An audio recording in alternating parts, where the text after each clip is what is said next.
So just imagine. Imagine the lost opportunity for the last 1,000 days of our lives. For the past 1,000 days of our lives. If we can do more, if we can do more efficient way on making you feel, and you feel that it's better to do business in Manila. More opportunity there. And the government understand me.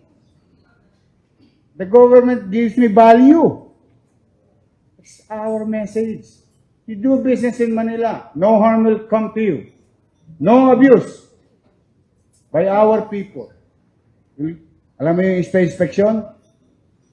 Alam mo yung mga inspection, di ba? Sanidad. Kararating lang ng sanidad, pinakain mong tanghalian. Mamayang hapon, nandiyan na may electrical, may merienda yun. And before you know it, natapos ang araw, lahat ng tao ng gobyerno nandoon sa iyo. Gumastos ka siguro mga 3,000, chicha pa lang. Hindi ka pa nagpapadulas. These are type of habits that disturb business hour, business people, the transaction. Now, here I am, before you. Pag may gumanyan, ulit, pag kayong mahihiya na abalahin ako. In fact, gusto nyo, gasain nyo ako. I mean, like, metaphorically. Yeah? You go come and see me. Kasi, ang opisina ko talaga, tumatakbo yan, minsan hanggang gabi. Hindi ko na po yan binubuhat ang bangko ko, yung iba sa inyo rito. No, nakapunta na sa akin ng alas 8, alas 9 ng gabi. May opisina pa ang gobyerno. Because I really wanted to correct things.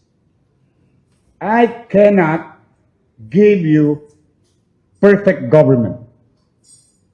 I, for one, is not perfect. Only God, si Jesus lang ang perfect. But I guarantee you, we will create certainty of our rules. We will not change the rules in the middle of the ballgame. We will do consistently on what we believe that can make Manila pleasant. Manila is old,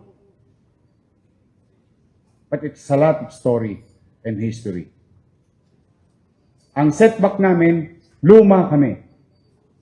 Pero yung setback na yan, that disadvantage is our advantage. Why? We have more story to tell. So, while it is true that we are old, but we have history and culture, but at the same manner, hindi naman kailangan maging dugyot kami sa Maynila. We can have a pleasant environment that there is law and order and certainty of our rules in Manila. That is our goal. And all other things, maghanap buhay kayo, magiging handa kami, at maluwag namin kayong tinatanggap sa lungsod ng Maynila.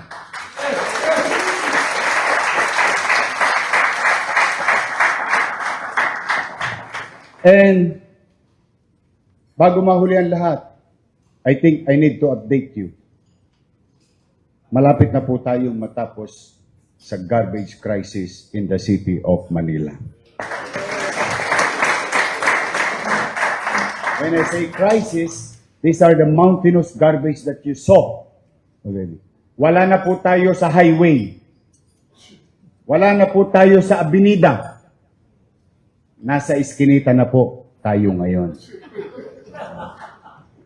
Ibig sabihin, we are about to be finished. We are about to make and bring back the normalization of garbage collection in the city of Manila.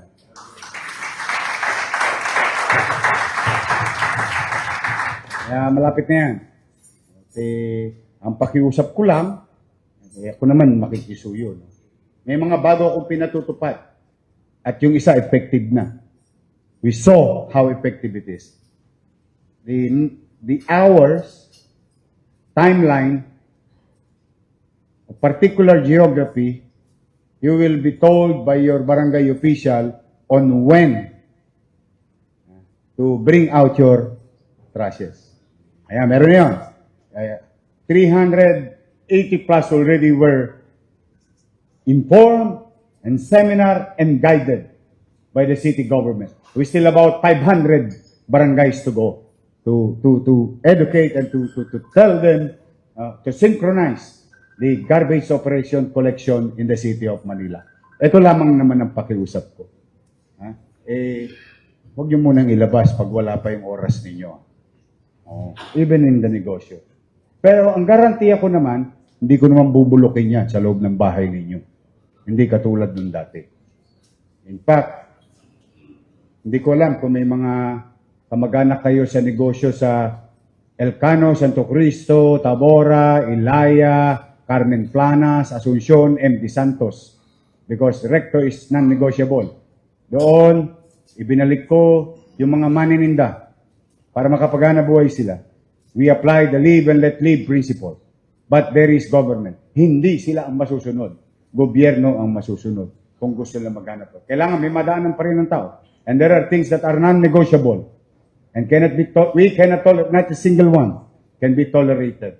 Now, yung Divisoria Night Market natin, which helped our talipapa, palengke in Metro Manila, because most of your supplies, sibuyas, kamatis, bawang, repolyo, pechay, patata, sayote, lahat yan, ibinabagsak sa Maynila tuwing gabi. You know, when I said about the collection of garbage, the time, I introduced 3 timeline collection system. Nagsimula kami, unang koleksyon, alas 9 ng gabi. Pangalawang koleksyon, alas 2 sa madaling araw. At ang huling koleksyon, pagsara ng tindahan nila, alas 4. Alam mo, ngayon, dati-rati, nung unang panahon ko, inaabot kami ng alas 8 na malinis yung dagta at basura. Ngayon, alas 6 pa lang, nadadaanan na ng tao muli. Parang walang nangyari kagabi sa Recto Avenue. So, effective, it gives us good results. That's why we are now escalating the basic concept of timeline ng paglabas. Anyway, kahit itapon nyo naman sa labas yan, babalik din sa inyo yan. Baha sa Maynila. And I'm happy to share that the thing that I commissioned July 2021 is now finished. Maswertehan ko ba? Talagang Diyos, maraming pamamaraan. Maswertehan mo ba na yung pinakomission ko 3 years ago, tapos na ngayon. We have now and adopted the general master plan of our drainage system in Manila. Huwag kayo masyado ma-excite, may plano na. Kasi wala pa nagagawa.